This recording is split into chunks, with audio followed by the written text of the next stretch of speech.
ಇವತ್ತು ಜನ ಕೇಳ್ತಾ ಇದ್ದಾರೆ ನಿಮ್ಮನ್ನ, ನೀವ್ಯಾವಾಗ ತೊಲಗ್ತೀರಾ ಕಾಂಗ್ರೆಸ್ ಅವರೇ? ನೀವು ಬ್ಲ್ಯಾಕ್ ಬಗ್ ತೊಲಗಿ ಅಂತ ಹೇಳಿದ್ರಿ, ಈ ಪೈನ ತೊಲಗಿ ಅಂತ ಹೇಳ್ತೀರಾ. ಜನ ಕೇಳ್ತಾ ಇದ್ದಾರೆ ಕಾಂಗ್ರೆಸ್ ಅವರೇ ನೀವ್ಯಾವಾಗ ತೊಲಗ್ತೀರಾ ಅಂತ ಕಾಂಗ್ರೆಸ್ ಅವರು ಇವತ್ತು ಪ್ರಶ್ನೆಯನ್ನ ಮಾಡ್ತಾ ಇದ್ದಾರೆ. ಈ ಎಲ್ಲ ದೃಷ್ಟಿಯಿಂದನೂ ನಾನು ಹೇಳುವಂಥದ್ದು, ಈ ಆತ್ಮಹತ್ಯೆ ಒಂದು ಇವತ್ತು ಕರ್ನಾಟಕದ ರಾಜ್ಯದ ಜನತೆಗೆ ಒಂಥರ ಕಣ್ತೆರೆಯುವಂಥ ಒಂದು ಕರುಣಾಜನಕ ಒಂದು ವಿಚಾರವನ್ನು ನಾನು ತಮ್ಮ ಮುಂದೆ ಇಟ್ಟಿದ್ದೀನಿ. ಇವತ್ತು ರೈತರು ಬೀದಿಗಿಳಿದು ಕಲಬುರಗಿ ಬೇರೆ ಬೇರೆ ಭಾಗದಲ್ಲಿ ಪ್ರತಿಭಟನೆಗಳನ್ನು ಮಾಡ್ತಾ ಇದ್ದಾರೆ, ಹೋರಾಟ ಮಾಡ್ತಾ ಇದ್ದಾರೆ. ನಯಾ ಪೈಸೆ ಹಣ ಬಿಡುಗಡೆ ಮಾಡಿಲ್ಲ, ಬಿಡುಗಡೆ ಮಾಡೋಕ್ಕೆ ಹಣನೂ ಇಲ್ಲ. ಈಗ ಮಹಾರಾಷ್ಟ್ರ ಸರ್ಕಾರ 106 ಕೋಟಿ ರೂಪಾಯಿ ಹಣ ಬಿಡುಗಡೆ ಮಾಡಿದೆ. ನಾನು ಅಂಕಿ ಅಂಶ ಕೊಡ್ತೀನಿ ನಿಮ್ಮ ಹತ್ರ. ಮಹಾರಾಷ್ಟ್ರ ಸರ್ಕಾರ ಅಲ್ಲಿ ಫ್ಲಡ್ ಆಗಿದೆ, 106 ಕೋಟಿ ರೂಪಾಯಿ, 1000 ಕೋಟಿ ರೂಪಾಯಿ ಹಣ, 106 ಅಲ್ಲ 1000 ಕೋಟಿ ರೂಪಾಯಿ ಹಣ ಬಿಡುಗಡೆ ಮಾಡಿದ್ದಾರೆ ರಾಜ್ಯದ ಅಕೌಂಟಿಂದ. ಮಹಾರಾಷ್ಟ್ರದ ಅಕೌಂಟಿಂದ ಎಲ್ಲ ರೈತರಿಗೆ ಹಣ ಬಿಡುಗಡೆ ಮಾಡಿದ್ದಾರೆ. ನಿಮ್ಮ ಯೋಗ್ಯತೆಗೆ ನೀವೆಷ್ಟು ಹಣ ಬಿಡುಗಡೆ ಮಾಡಿದ್ದೀರಾ ಹೇಳಿ. ನಿಮ್ಮ ಯೋಗ್ಯತೆಗೆ ನೀವೆಷ್ಟು ಹಣ ಬಿಡುಗಡೆ ಮಾಡಿದಿರಿ ರಾಜ್ಯದ ರೈತರಿಗೆ ಹೇಳಿ. ನೀವು ಈ ಪ್ರಶ್ನೆಯನ್ನು ಕೂಡ ಬಿಜೆಪಿ ಇವತ್ತು ನಿಮ್ಮನ್ನ ಪ್ರಶ್ನೆ ಮಾಡ್ತಾ ಇದೆ. ರಾಜ್ಯದ ಜನನೂ ಕೂಡ ಇವತ್ತು ಪ್ರಶ್ನೆಯನ್ನ ನಾವು ಮಾಡ್ತಾ ಇದ್ದೀರಿ. ಓಕೆ, ಇವತ್ತು ಜನ ಕೇಳ್ತಾ ಇದ್ದಾರೆ ನಿಮ್ಮನ್ನ, ನೀವ್ಯಾವಾಗ ತೊಲಗ್ತೀರಾ ಕಾಂಗ್ರೆಸ್ ಅವರೇ? ನೀವು ಬ್ಲ್ಯಾಕ್ ಬಗ್ ತೊಲಗಿ ಅಂತ ಹೇಳಿದ್ರಿ, ಈ ಪೈನ ತೊಲಗಿ ಅಂತ ಹೇಳ್ತೀರಾ.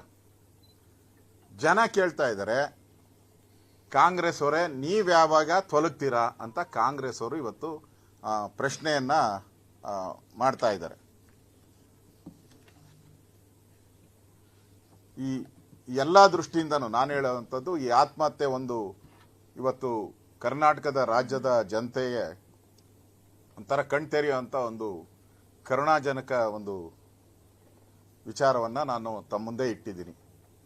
ಇವತ್ತು ರೈತರು ಬೀದಿಗಿಳಿದು ಕಲಬುರಗಿ ಬೇರೆ ಬೇರೆ ಭಾಗದಲ್ಲಿ ಪ್ರತಿಭಟನೆಗಳನ್ನು ಮಾಡ್ತಾ ಇದ್ದಾರೆ, ಹೋರಾಟ ಮಾಡ್ತಾ ಇದ್ದಾರೆ. ನಯಾ ಪೈಸೆ ಹಣ ಬಿಡುಗಡೆ ಮಾಡಿಲ್ಲ, ಬಿಡುಗಡೆ ಮಾಡೋಕ್ಕೆ ಹಣನೂ ಇಲ್ಲ. ಈಗ ಮಹಾರಾಷ್ಟ್ರ ಸರ್ಕಾರ 106 ಕೋಟಿ ರೂಪಾಯಿ ಹಣ ಬಿಡುಗಡೆ ಮಾಡಿದೆ. ನಾನು ಅಂಕಿ ಅಂಶ ಕೊಡ್ತೀನಿ ನಿಮ್ಮ ಹತ್ರ. ಮಹಾರಾಷ್ಟ್ರ ಸರ್ಕಾರ ಅಲ್ಲಿ ಫ್ಲಡ್ ಆಗಿದೆ, 106 ಕೋಟಿ ರೂಪಾಯಿ, 1000 ಕೋಟಿ ರೂಪಾಯಿ ಹಣ, 106 ಅಲ್ಲ 1000 ಕೋಟಿ ರೂಪಾಯಿ ಹಣ ಬಿಡುಗಡೆ ಮಾಡಿದ್ದಾರೆ ರಾಜ್ಯದ ಅಕೌಂಟಿಂದ. ಮಹಾರಾಷ್ಟ್ರದ ಅಕೌಂಟಿಂದ ಎಲ್ಲ ರೈತರಿಗೆ ಹಣ ಬಿಡುಗಡೆ ಮಾಡಿದ್ದಾರೆ. ನಿಮ್ಮ ಯೋಗ್ಯತೆಗೆ ನೀವೆಷ್ಟು ಹಣ ಬಿಡುಗಡೆ ಮಾಡಿದ್ದೀರಾ ಹೇಳಿ.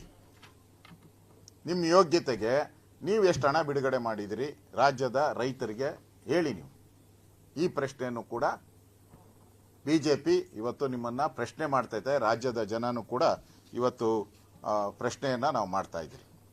ಓಕೆ, ಇವತ್ತು ಜನ ಕೇಳ್ತಾ ಇದ್ದಾರೆ ನಿಮ್ಮನ್ನ, ನೀವ್ಯಾವಾಗ ತೊಲಗ್ತೀರಾ ಕಾಂಗ್ರೆಸ್ ಅವರೇ? ನೀವು ಬ್ಲ್ಯಾಕ್ ಬಗ್ ತೊಲಗಿ ಅಂತ ಹೇಳಿದ್ರಿ, ಈ ಪೈನ ತೊಲಗಿ ಅಂತ ಹೇಳ್ತೀರಾ.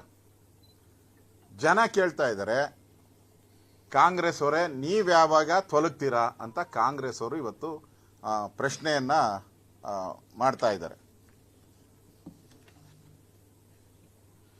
ಈ ಎಲ್ಲ ದೃಷ್ಟಿಯಿಂದನೂ ನಾನು ಹೇಳುವಂಥದ್ದು, ಈ ಆತ್ಮಹತ್ಯೆ ಒಂದು ಇವತ್ತು ಕರ್ನಾಟಕದ ರಾಜ್ಯದ ಜನತೆಗೆ ಒಂಥರ ಕಣ್ತೆರೆಯುವಂಥ ಒಂದು ಕರುಣಾಜನಕ ಒಂದು ವಿಚಾರವನ್ನು ನಾನು ತಮ್ಮ ಮುಂದೆ ಇಟ್ಟಿದ್ದೀನಿ. ಇವತ್ತು ರೈತರು ಬೀದಿಗಿಳಿದು ಕಲಬುರಗಿ ಬೇರೆ ಬೇರೆ ಭಾಗದಲ್ಲಿ ಪ್ರತಿಭಟನೆಗಳನ್ನು ಮಾಡ್ತಾ ಇದ್ದಾರೆ, ಹೋರಾಟ ಮಾಡ್ತಾ ಇದ್ದಾರೆ. ನಯಾ ಪೈಸೆ ಹಣ ಬಿಡುಗಡೆ ಮಾಡಿಲ್ಲ, ಬಿಡುಗಡೆ ಮಾಡೋಕ್ಕೆ ಹಣನೂ ಇಲ್ಲ. ಈಗ ಮಹಾರಾಷ್ಟ್ರ ಸರ್ಕಾರ 106 ಕೋಟಿ ರೂಪಾಯಿ ಹಣ ಬಿಡುಗಡೆ ಮಾಡಿದೆ. ನಾನು ಅಂಕಿ ಅಂಶ ಕೊಡ್ತೀನಿ ನಿಮ್ಮ ಹತ್ರ. ಮಹಾರಾಷ್ಟ್ರ ಸರ್ಕಾರ ಅಲ್ಲಿ ಫ್ಲಡ್ ಆಗಿದೆ, 106 ಕೋಟಿ ರೂಪಾಯಿ, 1000 ಕೋಟಿ ರೂಪಾಯಿ ಹಣ, 106 ಅಲ್ಲ 1000 ಕೋಟಿ ರೂಪಾಯಿ ಹಣ ಬಿಡುಗಡೆ ಮಾಡಿದ್ದಾರೆ ರಾಜ್ಯದ ಅಕೌಂಟಿಂದ. ಮಹಾರಾಷ್ಟ್ರದ ಅಕೌಂಟಿಂದ ಎಲ್ಲ ರೈತರಿಗೆ ಹಣ ಬಿಡುಗಡೆ ಮಾಡಿದ್ದಾರೆ. ನಿಮ್ಮ ಯೋಗ್ಯತೆಗೆ ನೀವೆಷ್ಟು ಹಣ ಬಿಡುಗಡೆ ಮಾಡಿದ್ದೀರಾ ಹೇಳಿ. ನಿಮ್ಮ ಯೋಗ್ಯತೆಗೆ ನೀವೆಷ್ಟು ಹಣ ಬಿಡುಗಡೆ ಮಾಡಿದಿರಿ ರಾಜ್ಯದ ರೈತರಿಗೆ ಹೇಳಿ. ನೀವು ಈ ಪ್ರಶ್ನೆಯನ್ನು ಕೂಡ ಬಿಜೆಪಿ ಇವತ್ತು ನಿಮ್ಮನ್ನ ಪ್ರಶ್ನೆ ಮಾಡ್ತಾ ಇದೆ. ರಾಜ್ಯದ ಜನನೂ ಕೂಡ ಇವತ್ತು ಪ್ರಶ್ನೆಯನ್ನು ನಾವು ಮಾಡ್ತಾ ಇದ್ದೀವಿ.